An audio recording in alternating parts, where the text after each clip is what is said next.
Hi, I'm Gayton. I'm a California certified nursery professional with Green Acres Nursery and Supply. I'm here at the beautiful Fair Oaks Horticultural Center to share my passion for raised beds. Why do I like raised beds? Well, I've been having a raised bed garden for about the last 3 or 4 years. I think one of the best things I can think of is that you control the soil doesn't control you. You know, every year like a typical in-ground garden, you're out there tilling the soil, where here in a raised bed garden, you start with a foundation of really nice, rich soil, and all you have to do is, before each planting season, you just layer down some organic mulch. That's all you have to do. Another reason is it's a low water year, so you want to be efficient with the watering as possible, and raised bed gardens afford that because you're probably going to either use like drip tubing or soaker hose, and what that does is you can lay it out around the roots and you can just basically water the roots, as opposed to in ground where there's weeds or a sprinkler or just hand watering. It's a lot more efficient way of utilizing resources. And then that goes about, we were just talking about weeds. Weeds are really not that much of a factor with raised bed gardens. You're using your own soil, there's no weed seed in there. So weeds, you know, that's one of the big things that people really dread about putting in a garden, is they have to fight the weeds. You don't have to fight the weeds as much with a raised bed garden. Sometimes there's not even hardly any weeds, and throughout the season, you're not pulling that many weeds. But probably the thing I really enjoy the most, I'm not getting any younger, so there's no bending or stooping. Raised bed gardens afford more mobility because it's right there. You can go ahead and grab a vegetable. If you have a pesky tomato hornworm, you can grab it. You're not stooping down and grabbing it. So that's something that's saving my back, so that's something I really enjoy about raised bed gardens. So you've considered all the benefits and you just decided, hey, let's give this raised bed garden a try. So where the first place to start is location. That's really important. So you want to place it where there's at least 6 to 8 hours of sunlight. Your vegetables, your tomatoes, your peppers, they all need at least 6 to 8 hours. The more the better. Of course, you need access to water. You want to make this easy and simple. You don't want to have to be pulling water from some other source. You want to have it right close to your raised bed.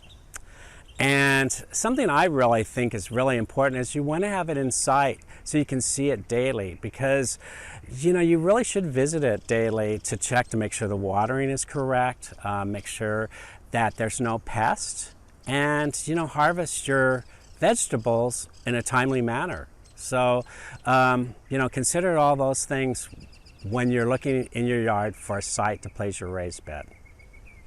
Now we need to talk about materials, because there's a number of materials that you can use, or different types of raised beds that you can utilize in your yard.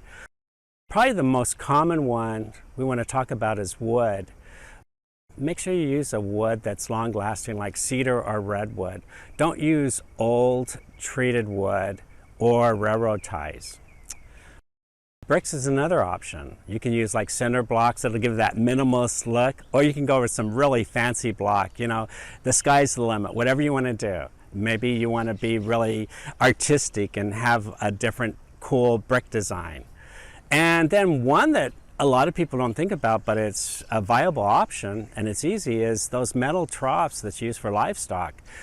If you have them or you have a source for them, they're perfect. Grab one, put some holes in it for drainage, and voila, you've got an instant raised bed garden.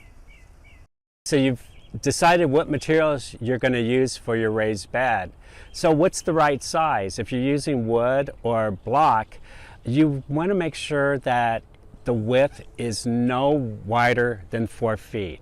4 feet affords you easy access to your bed from all directions. So you don't have to reach in there, you don't have to stoop. 4 feet is perfect. Length, whatever fits your yard. You can have it as small or long as your yard provides. And then of course depth. Enough to provide for really healthy root development. At least 12 inches, but the deeper the better. I like to go 12 to 24 inches. You know, for crops like tomatoes and peppers, it really helps get my root system developed the deeper I have. And then, you know, if you're deciding on multiple beds, if you're lucky enough to have an area big enough for multiple beds, make sure you allow access between the beds. So you want to put at least 3 to 4 feet between the beds so you can push a wheelbarrow in there, and, you know, easy access to the bed is really important. You've constructed your raised bed. Now you need to add the soil. The soil, you want to make sure that it's rich in organic matter. You can go to, if it's a really large raised bed, you can go to a landscape material supplier and just make sure that you get a soil that's really formulated for vegetables or raised beds. Each year when you do plant your vegetables, you'll want to also remember that there's going to be some settling. So you layer on top some organic materials such as compost, or worm castings, organic compost. That will definitely help build up the soil. It's going to go down and help that foundation even more. Your objective is a nutrient-rich, well-draining soil like this beautiful soil that's in this raised bed. Look at that. It's just wonderful. Okay, it's time to plant. You start with seeds. Some veggies do best from seeds, such as carrots, beets, radishes. You go into the nursery, there's seed racks, there's tons of different varieties, so have fun. It's beautiful to look at, all the different colors and varieties and taste.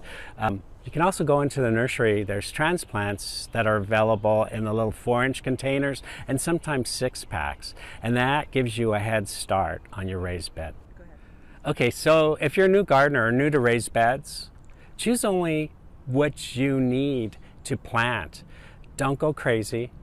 Choose what's going to fulfill your family's needs. That's really important. Once you get established, once you get your garden going, maybe next season, experiment a little bit. Experimentation is the really fun aspect of raised bed gardening. Spacing is really important in your raised bed garden. Remember when you go to the nursery and you see that beautiful 4-inch tomato plant, that plant is going to grow and grow and grow. So remember to put it in your garden where it can grow. Give some space between each plant so that the sunlight can get to them. They're not shaded. So that's really important. Spacing is critical. And after you get established planting with your vegetable garden, you'll start seeing, and you can experiment, because experimentation is fun. Here is an example of proper spacing. This plant was a 4-inch, and look at how much it's grown. And if you're looking for more space in your garden, don't forget trellises. You can go vertical. Watering. Raised beds allow for very efficient watering, especially in a year like this where it's low water year, because you're targeting the roots with either drip irrigation system or soaker hose. So my favorite tool I like to use is the 1/4-inch soaker. I can just nestle and nudge it around the roots. As the plant grows, I can move it out. So I'm getting efficient watering to the roots. Okay, so you want to save room in your garden for plants that attract pollinators as well as beneficial insects. The pollinators, what we need to grow vegetables with, include the bees, the butterflies, the hummingbirds, even wasps. They go from flower to flower and make sure that you get beautiful vegetables in your garden.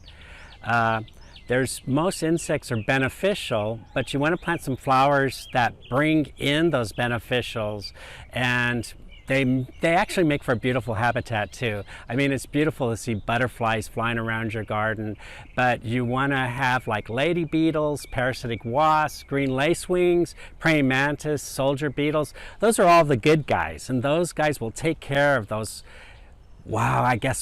aphids and whitefly and spider mites. So, instead of spraying, plant some plants that are going to attract beneficial insects. You're going to have a nice, healthy garden if you do. Okay, with abundance of flowers, try calendula, gladiolus, sunflowers, borage, and zinnias.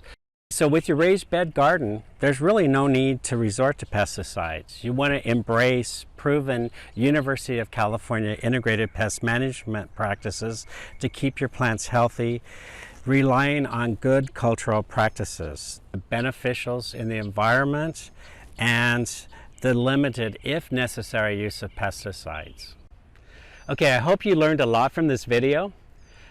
Raised bed gardens can offer beauty, they can offer biology and tranquility to your garden space, making raised bed gardening easier for you. Have fun, enjoy your garden, and please stay inspired.